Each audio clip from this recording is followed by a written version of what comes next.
The families of two teenagers who were murdered back in 1992 are outraged that one of the convicted killers is now a free man. Nathan Gast is one of three men found guilty in that case. He was released on July 3rd, much to the surprise of the victims' families. WIAT 42 News reporter Mike McClanahan joins us now with their emotional reaction. Mike.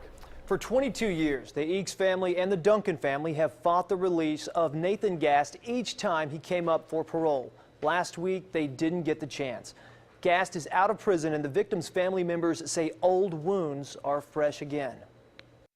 15-year-old Alan Eakes and 14-year-old Kevin Duncan left their homes in Aniana with a teenage acquaintance and never came back. Court records say the teens were killed in gang-related activity. Eddie Eakes says his little brother and Kevin Duncan were athletes, not gang members, but got tricked.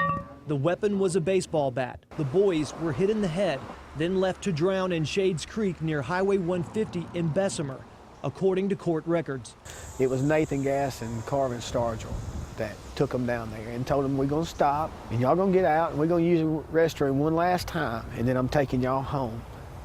But the minute my little brother stepped out, he busted him over his head. Christopher Thrasher and Carvin Stargell are serving life sentences for their roles in the murders. Nathan Gast is now a free man after a court hearing last Thursday in Jefferson County. Eddie Eakes says the victims' families never saw it coming. You know, we had no opportunity to fight for Alan and Kevin this time, and you know, we was so used to standing up for them, and you know, we just feel like that we got more or less slapped in the back of the head the same way the boys did. Eakes says a teenage girl witness who was beaten but survived later testified in the case. Defense attorney Tommy Spina argues in a court filing that Nathan Gast saved one victim's life through his cooperation with law enforcement.